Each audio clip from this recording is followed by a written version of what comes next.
신국 어린이집 총연합회 저는 부회장이라고 이제 저를 소개드리고 싶은데, 왜냐하면 이 자리에 사실 보육 현장이 이해관계를 달리한 그 분과가 지금 7개로 구성이 되어 있습니다. 이제 물론 이제 민간 이제 국공립 이제 인건비 지원 시설과 또 보육료 지원을 하고 있는 이제 그래서 인건비 지원 시설 중에 국공립 어린이집이 있고, 법인 사육지법인에서 이제 설치한 법인 시설이라든가, 그다음에 또 이번에 하나 법이 이제 개정되면서 또 분리됐는데, 법인 단체들 해서 사육지 법인이 아닌 학교 법인이라든가 종교 시설 같은 데서 운영하는 인건비 지원 시설이 있기 때문에, 그런 이제 인건비 지원 시설과 그다음에 그 개인 재산을 투입을 해서 설치한 이제 그 민간 어린이집, 가정 어린이집, 아까 교수님께서 말씀하신 것처럼 90% 이상을 차지하고 있기 때문에, 사실 우리나라 교육정책은 지금 현재 거의 민간 주도적으로 이끌려가고 있지 않나. 결국은 첫 단추를 잘못 끼웠기 때문에 이제는 거의 수습도 할 수 없는 그런 지경에 이르지 않았나, 이런 생각을 해보면서 그 부분도 결국은 우리가 안고 가야 될 부분이고요. 사실 그 토론을 하면서 교수님이나 두 분 발제해 주신 그 내용을 제가 보고 왔어야 되는데, 너무 시급히 이 토론회가 진행되면서 토론문과 발제문을 같이 이렇게 아마 받으신 것 같아요. 그래서 어제 제가 그 짬을 내서라도 봤을 때인데, 정말 우리 보육 현장이 지금 아주 긴박한 상황에 놓여 있습니다. 그 말씀하신 대로 무상보육 정책도 지금 펼쳐지고 있고, 그 다음에 누리과정이라든가 또 내년부터는 3, 4세 과정 해가지고 또 이제 공통과정을 하겠다 이렇게 하다 보니까 그 교육재정이 지금 뭐 얼마나 늘었는지, 제가 2004년부터 연합회 활동을 하고 있는데, 민주당이처럼 그 보육재정이 늘어났음에도 불구하고 보육 현장의 인건비 수준은 1995년도에 만들어진 급여 기준표, 말하자면 2004년도에 영야보육법이 전면 개정이 됐습니다. 말한 그 내용은 그 양적 확충에서 보육 서비스 질을 담보하는 이제 질적 수준으로 가는 그 획기적인 그 법 개정을 중에서 그 획기적인 어떤 그 전환점이 됐다고 생각이 드는데, 그럼으로 인해서 그 새로 쏟아져 나온 어떤 제도나 정책들, 여러분 많이 익히 알다시피 평가인증 제도라든가, 그다음 보육 통합 시스템이라고 해서 그 전산화된 부분 있잖아요. 전산화라고 표현해야 되나요? 그런 부분은 제가 생각할 때 전 세계적으로 내놔도 정말 우수한 어떤 보육 정책 중에 하나라고 생각되는 부분인데, 일련의 그런 그 선진적인 보육 정책들은 결국은 보육 현장에서 보육인들이, 보육 교직원들이 그 몸으로 다 읽어낸 게 아닌가, 그 결과가 아닌가. 결국은 우리의 낮은 그 인건비라든가 처우를 담보로 해서 이루어낸 선진 제도 정책의 결과가 아닌가. 사실 지금 보육 서비스 중은 저는 뒤지지 않는다고 생각이 듭니다. 일부 그 무리를 일으키는 그 어린이집이라든가 이런 부분은 앞으로 계속 개선의 여지가 있다고 생각을 하고요.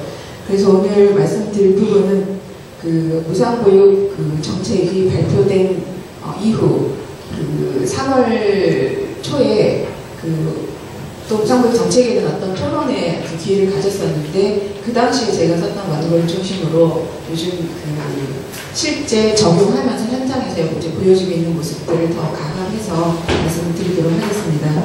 그 부분 중에 두 분 그 발제해 주신 분들 내용을 감안해서 더 말씀드릴 수 있는 부분도 있을 것 같고요. 저는 그냥 원고를 중심으로 좀 읽어나가겠습니다. 말도 많고 탈도 많은 영서 무상보육 정책으로 그동안 쌓여왔던 보육정책에 대한 원성이 일순간에 빗물처럼 터져버리자 문제를 자초한 새누리당조차 무상보육의 이해관계자들로부터 신뢰를 받지 못하고 있다며 정부의 제도 개선을 촉구하고 있는 상황입니다. 지난 2월 말에 국민신문고에서 무상보육을 쟁점으로 하는 영야지원정책 대국민 의견 수렴을 하는 정책토론회를 통해서 실제 자녀를 둔 부모님들의 생생한 목소리를 접할 기회가 있었는데요. 오늘은 그 국민신문고 토론에 참여한 부모와 교사들의 의견을 충실히 대변하고 실제 어린이집 운영을 통해서 경험하였던 바를 토대로 본 토론 주제에 임하고자 하며 부모의 의견과 현장 소리가 바람직한 무상교육 정책의 방향을 제시하는 데 도움이 될 수 있으리라고 생각합니다.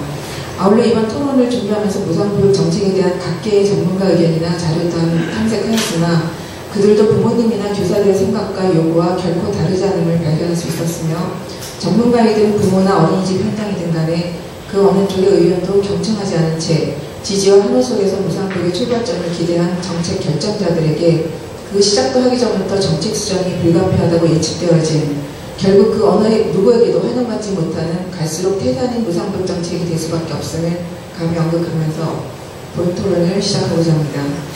먼저 연희세 무상교육 정책 발표 및 시행에 따른 문제로는 영화를 둔 부모님들의 어린이집 방문이나 전화통화 그리고 국민신문과 정책 토론에 참여하신 부모님이나 교사 전문가 의견을 정리해보면 다음과 같았습니다.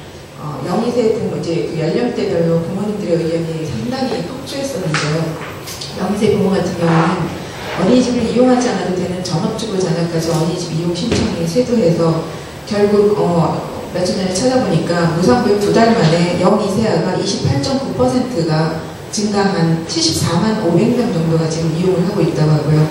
올해 말 정도에 90만 명을 초과할 거로 예측하고 있습니다. 그 다음 어린이집 이용이 절실한 맞벌이 부부 자녀들의 어린이집 입소가 너무 어려워졌다라고 이제 완성이 자자했는데요. 결국은 지금 경쟁체제라고 할 수도 없는 그 문만 열어놓으면 어린이집이 다 만원 상태가 됐기 때문에 이제 골라받는다는 거죠. 어린이집 운영함에 있어서 수월한 대상을 선택적으로 했기 때문에 이 또한 이제 보건복지부에서는 그 민간가정 어린이집도 저희 국공립이나 이제 정부 지원 시설은 그 우선 입소 대상이 있었습니다. 맞벌이 부부도 1순위고 예를 들면 차상위 계층이라든가 그런 그 자녀들을 그 다자녀 가구라든가 내지는 다문화 가정 자녀 아이들 이렇게 입소 순위가 있어서 그런 아이들 우선 받게 되는데 그런 입소 우선 순위를 민간 가정도 그 지켜라라고 7월 1일자로 지금 법을 통과시키려고 하는 그 예정에 있고요.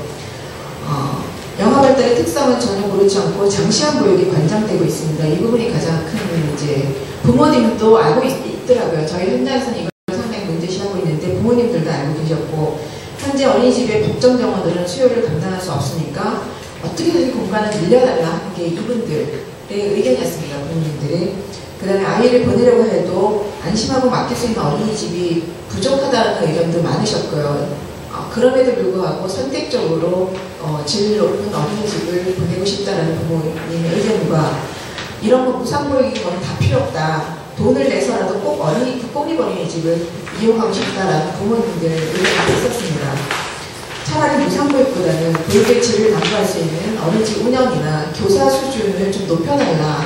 이제 이런 거를 요구하는 부모님들. 그 다음에 가정에서 양육되는 자녀들을 위한 수당을 요구하는 분들도 많으셨는데요. 농어촌이라든가 어린이집 접근이 어려운 부모님들이 많으십니다. 상당히 불공평한 정책이라고 받아들이신 거죠.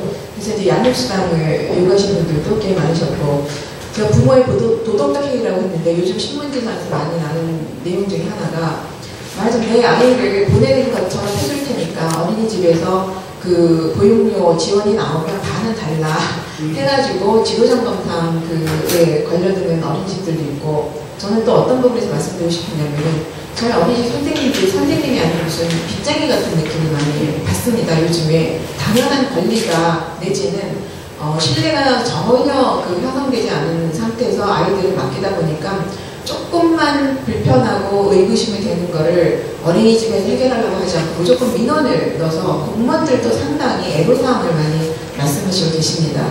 이런 것들이 이제 주로 영희세 부모님들한테서 나타나는 부분이고요. 3, 4세 부모 같은 경우는 이제 억울하다는 거죠. 어떤 일이 있어도 3, 4에 대한 무상보육이 동시에 추진되는 거를 무슨 어떤 일을 벌이겠다라고 그 국민신고에 별의별 얘기를 다 써서 올렸었습니다. 저도 사실 우리나라가 어떻게 되는 줄 알았습니다. 이 부모님들이 써놓은 글을 읽어보니까 시작도 하기 전에 이거 뭔 일이 벌어지긴 하겠구나 했는데 결국은 나중에 그 마지막 줄에 뭐냐면은 결국은 어린이집 이용률이 작년에 비해서 좀 감소했다는 거죠. 이제 그 어떤 상대적인 박탈감에 이제 못 견디게 되는 분들도 좀 계셨던 것 같고요. 누리과정을 순차적으로 하겠다고 사실은 발표했습니다. 했습니다. 작년 5월달에. 그 순차적이라고 하는 거는 이제 만 5세부터 시작을 해서 4세, 3세 이렇게 하겠다고 했는데 그 얘기했던 거에 대한 어떤 책임을 묻는 분들도 많으셨습니다. 왜 3, 4세를 건너뛰고 우리가 무슨 죄를 졌다고 0, 2세를 늘어나게 하느냐 이런 부분이 있는데 제가 복지부에 저도 이제 궁금해서 질의를 한 결과 복지부의 계획하에 이제 무상보육이 이제 시행된 건 아니지 않습니까? 순전히 12월 말일자로 정책 결정에 의해서 국회에서 통과됐기 때문에 이런 일들이 벌어지고 있는데 결국은 저희한테 하는 답변은 일하는 엄마들의 경력 단절을 최소화하기 위해서 3, 4세는 이미 들어와 있지 않느냐 고통을 감내하고서라도 있는데 0, 2세를 시작하면은 적어도 지금 직장 이제 일을 하고 있는 부모들의 이제 그 경력이 단절되는 사항은 없어질 것이니까 0, 2세부터 그래서 출발한다 이런 얘기도 들었고요. 제가 개인적으로 생각할 때에는 만 5세 공통과정을 준비하는 데 있어서 많지는 않지만 준비 기간이 필요했었습니다. 왜냐면 교육과정이라는 거죠. 그리고 유치원, 우리 대한민국에 만 5세라면 어린이집에 다니든 유치원에 다니든 똑같은 수준의 그 교사와 똑같은 수준의 어떤 교육과정을 제공을 해야 된다는 원칙하에 준비해야 되는데 사실 3세도 그 교육 연령에 포함이 되는지 모르겠지만 3, 4세 과정도 결국은 유치원과 같이 가야 되기 때문에 그런 공동과정을 마련해야 될 어떤 시간도 필요하지 않았나 이런 생각도 해봅니다. 개인적으로는. 그리고 형평성있는 교육정책을 요구하는 부모님들이 계셨는데 차라리 0, 2세도 추진하지 말라. 네? 추진하지 말라. 그 대신 저희가 그 아이사랑 이명박 정부 들어오면서 아이사랑 플랜이라고 저희한테 제시한 게 2012년도에는 소득 하위 80%까지 그 보육료를 지원하겠다. 작년에는 70%까지 이제 10%까지 지원을 했었거든요. 그러니까 아예 무상보육 하지 말고 80%까지 올려라. 예, 이런 거를 주장하는 부모님들도 계셨습니다. 결과적으로는 3, 4세 아동의 어린이집 이용률이 작년 대비 약간의 이제 그 아이들이 줄었다는 통계가 나와 있고요. 저희 어린이집에 다니는 아이 한 명을 보면 상당히 안타까운데, 그 아이가 이제 지금 만 3세가 됐거든요.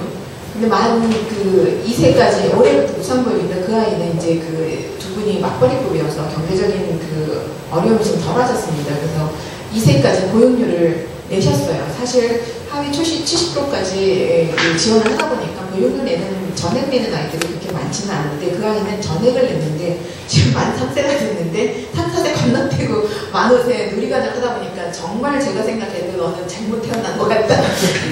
그 시기가 참 잘못 태어난 것 같구나. 이런 생각을 안 할 수 없는 정말 형평성 없는 그런 졸속의 정책이 아니었나 이런 생각을 또 혼자 해봤습니다.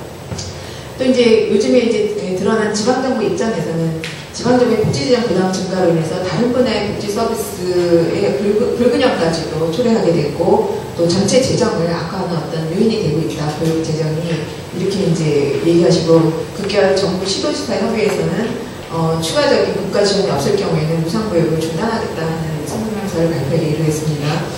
국가보조 사업은 국가보조와 자체재정에 의한 매칭펀드로 이제 수행하고 있으나 일방적인 결정에 의해서 통보를 받은 거잖아요. 이분들도 어떤 부당하다 내지는 너무 이거 일방적이지 않느냐 하는 어떤 감정적인 부분도 없지 않아 상했다는 거로 이제 보여지고요.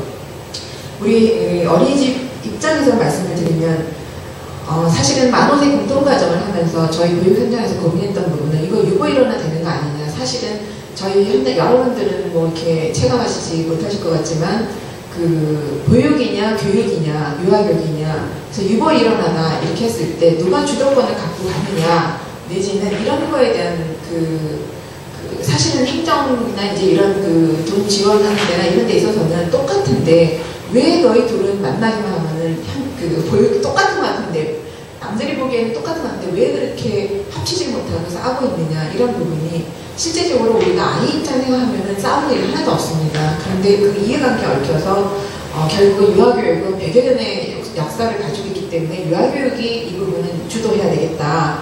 내지는 이미 21세기의 부모님들은 12시간 운영을 하는 보육 현장을 선택을 하셨다는 거죠. 그래서 시설수만 하더라도 유치원은 8,000개, 저희는 4만여 개 지금 이루고 있습니다. 그러니 이렇게 우리가 엄청난 파일을 가지고 있으면서 우리가 유아교육에 먹힐 이유가 없다. 이런 내용의 이제 그 뭐랄까 보이지 않는 알력이라든가 다툼 이런 것들이 많았는데 공통과정을 도입하면서 우리는 이게 유보일원화의 전초전이 아닌가라는 우려를 많이 했었습니다. 그럼에도 불구하고 그 모든 그 만 5세 누리과정의 교사일 경우에는 교사 그 인건비 수준을 그 유치원 수준으로 가겠다. 담임교사 수당을 그 30만 원을 주겠다.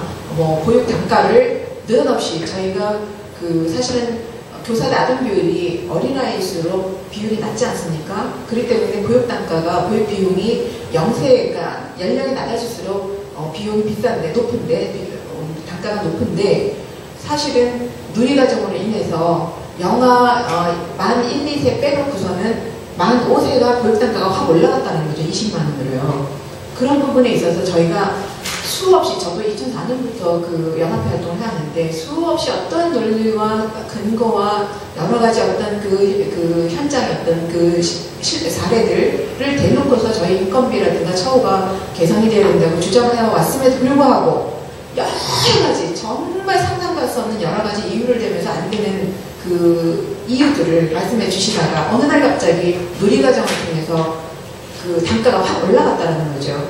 그래서 그러면 적어도 기준선이 누리과정을 하는 만 5세 수준으로 전체가 다 올라갈 수 있는데 시간을 우리가 많이 벌 수 있겠다. 우리가 자충우돌 하면서 이 현장의 어떤 처우 개선이라든가 여러 가지 그 보육 환경을 개선하는 데 드리는 공보다 이런 누리과정 정책을 따라가는 게 훨씬 수월하게 우리가 원하는 바를 도달할 수 있겠다 이런 생각도 사실은 해봤습니다. 그때 보건복지부에서 저희는 누리과정에 대한 말하자면 유보 일원에 대한 우려를 제일 먼저 표명을 했을 때 이분들이 뭐라고 했냐면은 누리과정이 지방교육재정 교부금으로 지원되는 만큼 복지부는 지금까지 써놨던 만 5세의 보육 지원금이 있었잖아요. 인건비 지원이든 그 보육료 지원이든 그 만 5세에 투입됐던 그 보육 예산을 교직원 처우 개선을 위해서 쓰겠노라고 공고하는 것 같습니다. 만 5세 담임교사에게 유치원교사 수준의 담임교사 수당을 지급하는 대신에 다른 연령대 교사들에게는 연차적으로 상향해서 전체 교직원의 인건비를 유치원 수준으로 끌어올리겠다는 계획을 담고 있었습니다. 그 예산이 국비지방정부에서 4천억 원이었습니다. 이 4천억을 처우 개선을 위해서 쓰겠다고 했는데 결국 처우 개선은커녕 인건비 동결을 해놨습니다. 올해 인건비 동결이 됐습니다. 모든 물가가 상승이 되고 말하자면 환경이 좋아짐에도 불구하고 보육 교직원 인건비는 동결이 됐고요. 계획에 없던 영희선 무상보육이 치고 들어오면서 그 무상보육의 예산이 4,566만 8천만 원입니다. 결국은 저희가 공교롭게도 작년에 그 노동부에서 주 40시간 그 근무를 의무 적용을 했습니다. 했을 때 저희가 수익을 내는 구조가 아니기 때문에 시간에 근무를 할 경우 그 시간의 근무 수당을 지원을 해달라라고 요청을 했었습니다. 그러면서 그 해당단위 공무원들이라든가 관련된 어떤 그 정치인이라든가 보건복지부 그 당시 진수희 장관이라든가 그 당시에 그 대표 황의호 그 원내대표나 무슨 누구죠 또 그 이름 생각이 안 나네. 저 노원구에 어쨌든 그 정당에서 내놓으라 하는 분들을 다 만났는데 그때 황의호 대표 쪽에서 나온 얘기가 영희세 무상보육에 대해서 언급해서 저희가 깜짝 놀랐습니다. 우리 4천억 원에 대해서는 절대로 건들면 안 된다. 이런 얘기를 했는데 결국은 여의도 연구소의 그 연구 결과 발표 말하자면 그 선거를 이길 수 있는 그 연구 결과 토론회를 갖다 우연히 저희가 참석을 하게 됐는데 결국은 젊은 엄마들의 마음을 돌려야 된다. 젊은 세대, 2030 세대를 돌리는 가장 첫 번째 정책이 무상보육 정책이 아니겠는가라는 그 내용이 있었습니다. 결국은 저희 현장의 입장에서는 저희 그 처우 개선을 약속했었던 보건복지부의 4천억 원이 전부 영희세 무상보육비로 전환됐다. 이렇게 이해할 수밖에 없는 상황이라는 거죠. 그래서 영희세 무상보육도 좋고 누리과정도 좋으나 우리 보육료 동결로 인해서 어린이 운영은 물가 상승률도 감당할 수 없는 겨우 작년 수준을 유지하기조차 어려운 실정인데 막상 새로운 보육정책을 추진해야 할 동력인 교직원의 인건비를 동결시키면서 무상보육이나 누리과정의 성공적인 안착이 가능한 것인지 정책 결정자들에게 묻고 싶습니다. 결국은 누리과정 가는 만 5세 교사만 담임교사 수당 30만 원을 받는 혜택을 받게 됐고요. 어린이집은 상당히 조직 운영관리에 어려움을 겪습니다. 누구는 인건비가 거의 원장 수준으로 받고 예를 들어서 누리과정 같은 경우는 주임교사를 배치하기가 어렵습니다. 왜냐하면 그 교육과정 준비하는데 많은 시간과 노력이 기울어지기 때문에. 그래서 이게 무슨 일이냐면은 차라리 주임교사보다 누리과정 담당하는 교사가 인건비가 높아졌기 때문에 상당히 그 교직원 관리하는데 애로사항이 발생이 됐다, 이런 말씀을 드리고 싶습니다. 누리과정 추진으로 우수교사들이 이미 유치원으로 빠져나간 상태이며 열악한 근무 조건이나 처우로 교사 수급에 큰 어려움을 겪고 있습니다. 어린이집 교직원들의 처우와 근무 환경이 개선되지 않는 한 유치원과의 경쟁력은 기대하기가 어려울 것으로 보여집니다. 그런데 이제 유치원 총연합회 그 회장님이라든가 이런 분들 만나보시면 그분들도 교사 채용하기가 너무 어렵다고 얘기하십니다. 그건 또 무슨 일인지 모르겠어요. 저희는 이제 누리과정이라든가 처우가 약해서 전부 유치원으로 다 교사들이 간절하는데 그분들도 교사 채용이 너무 어렵다 하니까 결국은 유치원이나 저희 보육 현장이나 근무 조건이 너무 힘들기 때문에 다 이 현장을 떠나는 게 아닌가, 또 이런 생각도 들기로 했습니다. 영화반 정원 지원이 가능한 공간이 있다고 하더라고. 그래서 이제 영화반 수급이 원활하지 못하니까 복지부에서는 공간이 조금이라도 있으면 법정 규정을 어기서라도 그 공간 증원을 허용을 하겠다라는 어떤 지침이 내려왔었습니다. 이건 너무 단 1년도 바라볼 수 없는, 예를 들어서 영화 3명을 더 추가로 받는다면은 그 다음에 2세가 되고 3세가 되고 했을 때마다 그 증원이 돼야 됩니다. 그거는 생각 못하고 영화만 일단 받겠다고 공간을 허락하는 날 계속 여기 2명 공무원들이 와서 여기 2명 다 받을 수 있겠다, 이런 식의 정말 한치 앞도 내다보지 않는 어떤 주석 정책이 펼쳐지는 거를 눈으로 이제 볼 수밖에 없는 상황이었고요. 제가 제일 강조해서 말씀드리고 싶은 거는 바로 이 부분입니다. 무상보육은 보육의 질을 담보하지 않아도 되는가라는 질문을 던지고 싶습니다.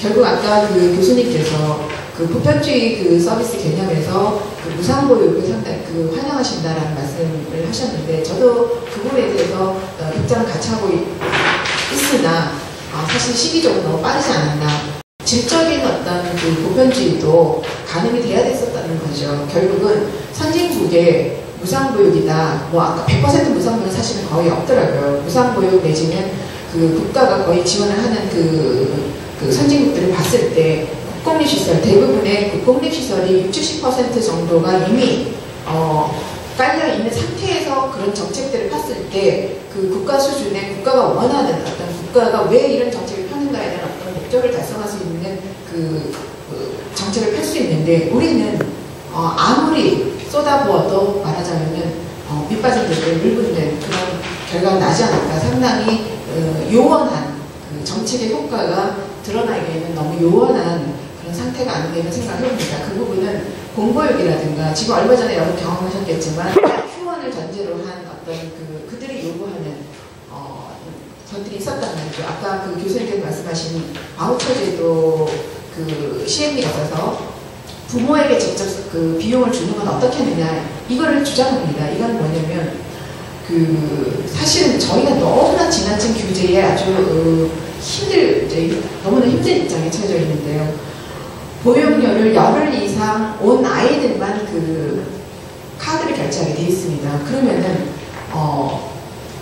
카드 한 달 원비가 안 나오고 열흘 이상을 나와야 되는데 11일이든 12일이든 아이들이 안 오게 되면 저희는 아이들이 특히 이제 이번에 다문화 가정 아이들이 많이 걸려들었는데요. 다문화 가정 아이들이 외할머니 집에 갔다 하면은 적어도 최소 한 달에서 비행기표 이제 값이 있으니까 한 달에서 2달 정도 체류를 하고 오시는데, 사실은 우리 보건복지부가 출입국관리국과 연계해서 크로스 작업을 해가지고 이 아이가 외국에 갔다 와 있는데 너는 왜 카드를 끌었느냐 해가지고 결국은 1인당 예를 들어서 보육료 197,000원이다, 8만원이다 이런 식으로 끌어가지고 지금 저희가 횡령죄에 관련해서 대전 같은 경우는 경찰청에 지금 현재 500개 시설 저희 지도점검한다고 신문에 대대적으로 나지 않았습니까? 상당히 부조리한 부분이 많다라고 했는데, 사실 제도가 너무 필요 이상의 민간 어린이집에서 주장하는 거는 초법적인 규제라고 이렇게 표현을 합니다. 그래서 결국은 19만 얼마, 20백만 원 때문에 저희가 횡령이라든가 처분을 받게 되면 그 어렵게 평가 인증을 받은 것도 취소가 되고 평가 인증 때문에 지원하는 여러 가지 수당들도 다 끊기게 되고요. 어린이집 원장의 잘못으로 끝나는 게 아니라 말하자면 전체 교사들한테도 평가 인증 수당을 다 못 받게 하는, 어린이집 원장은 또 무슨 죄가 있습니까? 운영이 안 되니까 인건비는 다 계속 나가야 되는 거고 운영은 돼야 되는데 그 운영비가 안 들어오니까 저희가 카드 결제를 이제 끌는 거고, 그 비용은 통장에 있습니다. 개인이 착복한 게 아니라, 개인이 착복했으면 그럼 횡령이라고 얘기해도 되는데 사실 그런 과도한 규제가 너무나 많기 때문에 이제 이런 부분에 대해서 문제 제기를 많이 하고 있기는 하지만, 사실 그 보육의 질을 담보하지 않아도 되는가, 이 부분에 대해서는 평가 인증을 왜 해야 됩니까? 지금 다 아이들이 넘쳐나는데 우리가 전문성이라든가 자기개발이라든가 이런 게 노력을 기울 이유가 없습니다. 만원 사태이잖아요. 가만히 있어도 오는데 무슨 우선순위 적용, 이것도 사실 어불성설입니다. 이미 들어온 아이들이 나가야지만 누굴 받을 수 있는데 우선순위 적용하기 상당히 힘들 정도로 지금 너무나 가수요, 그러니까 정말 필요로 해서 어린이집에 오는 게 아니라 정말 억울하다 내지는 불공평하다 이런 생각에 어린이집에 보내는 부모님들로 인해서 지금 이런 일들이 많이 벌어지고 있다는 거죠. 저희는 국공립이 무슨 그렇게 언제든지 정원이 차 있었던 국공립 어린이집에서는 크게 애로사항이 없지 않느냐, 자괴감에 빠져 있습니다. 이런 부분 때문에 우리가 왜 열심히 해야 되고 왜 국공립이어야 하는가, 왜 우리가 공부교육을 선도를 해야 되고, 그런 부분에 상당히 자괴감에 빠져 있다는 것을 말씀드립니다. 제가 생각하는 영희생 무상교육 정책의 바람직한 방향에 대해서 말씀을 드리자면, 저출산 대책은 앞서서 이제 좋은 말씀들을 해주셨는데, 어린이집에서는 이제 보육정책, 어린이집에서의 보육정책과 또 가정내에서의 어떤 양육정책, 그리고 아까 육아휴직 말씀하셨는데 고용정책이 함께 어우러져야지만 저출산 대책이 해결되지 않을까 이런 생각을 해봅니다. 영희생 무상보육으로 어린이집은 그야말로 대란이 일고 있었고요. 가정에서 양육돼야 할, 또 양육할 수 있는 영아들까지도 무상보육의 혜택을 받고자 하여 수요의 공급이 불가한 상태가 되었습니다. 저출산 대책을 보육으로서 어린이집에 모든 것을 전가해서는 안 될 일이며, 어린이집은 일하는 엄마 등 현재 1순위에 해당하는 아까 말씀하신 자녀를 돌볼 수 없는 상황에 부모를 대신하여서 그들의 자녀를 대상으로만 보육의 대상을 하는 것이 바람직하다고 생각합니다. 영아기는 가정에서 부모가 직접 양육할 수 있도록 육아휴직을 의무화해야 하고, 아이 돌봄이든 부모가 직접 양육하든 간에 양육수당을 지급하여서 부모가 서비스를 결정할 수 있도록 지원하는 것이 특히 출산율을 높이는 정책이 될 수 있을 것이라고 생각이 들었고요. 두 번째는 소통하고 융합하는 보육정책이 요구됩니다. 엄청난 보육재정을 투입하면서도 보육 서비스 수요자나 공급자, 전문가의 의견을 수렴하지 않고 준비기간도 없이 정책들을 쏟아내고 있으니 환영받지 못하는 정책일 수밖에 없습니다. 충분히 소통하고 철저히 준비해서 모두로부터 환영받는 융합하는 보육정책 제시야말로 국민에 대한 도리를 다하는 것이라고 생각이 듭니다. 결국은 그 당시에 3, 4세 우선적으로 받아야 된다 했을 때 순차적으로 시행했어야 된다는 생각을 하게 됐고요. 그 다음에 무상보육은 국가 수준의 보육 서비스의 질을 담보할 수 있는 국공립 어린이집이 확충된 후에 시행해도 늦지 않다고 말씀을 드려왔는데, 결국 이미 시행하고 있으니 지금이라도 늦지 않으니 국공립 확충하라고 저는 이제 어저께 가서 또 간담회를 했습니다. 왜냐하면 지금 현재 이명박 정부는 공공형이라고 해서 민간 어린이집을 국공립 수준화한다라고 해서 짝퉁 국공립을 지금 많이 양산하고 있습니다. 거의 준하는. 그러나 그 배경이 자기 재산을 투입한 민간 사유지 사안을 인정해달라고 요구하는 그런 어떤 설치자들이기 때문에 국공립처럼 어떤 공범성에 입각해서 책무감을 가지고 보조금을 사용하지는 않는다고 생각을 합니다. 그 다음에 수요조사나 조사 결과에 따라서 시설이 확충돼야 되는데, 암암의 조금 더 필요하다면 늘려라 말라 하는 이런 것들은 이제 좀 지양돼야 될 거라고 생각이 들고요. 거기에 맞는 교사 양성과 교육도 필요하다고 생각이 듭니다. 그리고 국공립 확충을 해야 된다는 말씀을 다시 한번 드리는데, 그나마 저희가 유치원하고 비교했을 때 인건비 지원을 해주고 있기 때문에 의수교사를 확보할 수 있고, 원장도 수탁계약자로서 계약기간 동안 보육 전문가로서의 소임과 어린이집 재무회계 규칙에 따라서 투명한 운영을 하고 있기에 부모로부터 신뢰를 받고 있습니다. 무상보육 정책을 발표한 이후에 더욱 국공립 어린 확충에 대한 부모의 요구가 커지고 있는 것은 무엇보다 어린 영아들을 안심하고 맡길 수 있는 시설의 부족을 문제시하고 있었으며, 차라리 무상보육보다는 국공립 어린 확충이 우선시되어야 한다는 의견도 다수 있었습니다. 국립어린이집은 영리를 목적으로 운영하지 않는 것에 신뢰를 가지고 있었습니다. 정부가 무상보육을 성공적으로 시행하려면 서비스의 표준화, 규제 환경 등의 측면에서 반드시 공적 영역인 보육 어린이집이 확충되어야 합니다. 표준보육 비용을 현실화해야 합니다.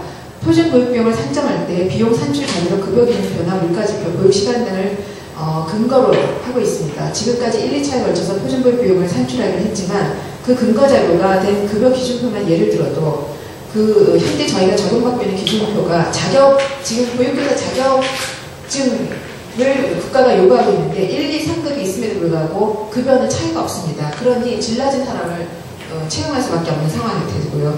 중간관리자의 직무를 전혀 반영하지 않고 있으며 법정수당조차 포함하고 있지 않는 것 등 보육교직원의 직무를 전혀 반영하지 않는 불합리한 숫자표를 근거로 인건비 기준이 책정되어 지금까지 보육교직원에 대한 처우가 나락할 수밖에 없는 안이 추이되어 왔습니다.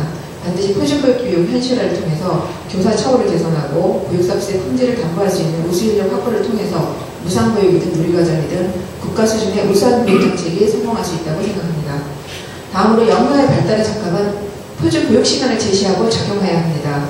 어린이집 운영시간은 12시간입니다. 이는 일과 가정을 양립해야 하는 시험부에게 요구되는 운영시간이지 전업주부의 자녀에게까지 장시간 보육을 권하는 우리나라 보육 운영 여건은 아동권리 측면에서 부모 박탈이라고까지 할 수 있습니다.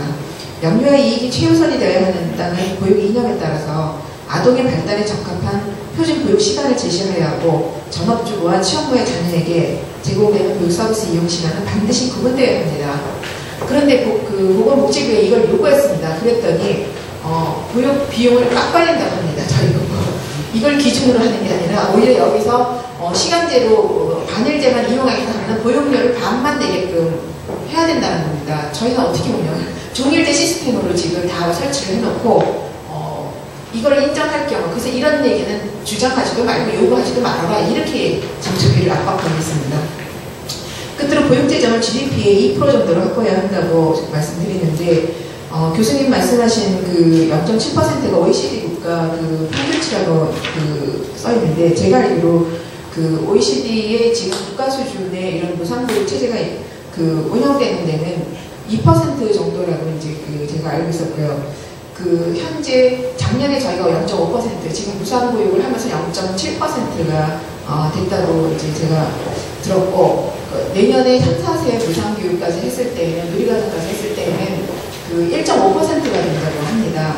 제가 경험치 못한 거는 제가 그냥 막연히 0.5% 시대를 살아가면서 2%에 근접하면 우리 처우에서는 정말 너무나 좋아지겠구나라고 생각했는데 내년 3, 4세 무상교육, 누리과정, 전면적인 전체 대상으로 한 무상교육이 이루어짐에도 불구하고 인건비 수준은 지금 1990년대에 만들어진 급여표 기준으로 적용된다는 사실에 이 또한 0.5% 차이가 어느 정도 되는지 모르겠지만 2%를 근접해도 이거는 우리가 달성하기가 어려운 부분이라는 어떤 허무감에 좀 빠지기도 했습니다.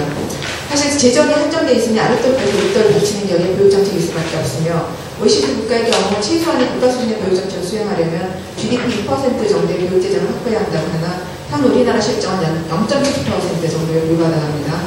현재 언급되고 있는 전 연령 무상보육과 교육, 양육수당 지급, 어린이집 교직원 처우 개선 등의 정책 실현을 위해서는 특히 저출산 극복을 위한 가장 생산적인 복지대책인 보육재정 확보를 통해서만 보육정책의 양적, 질적 제공뿐만 아니라 효과성을 기대할 수 있을 것입니다.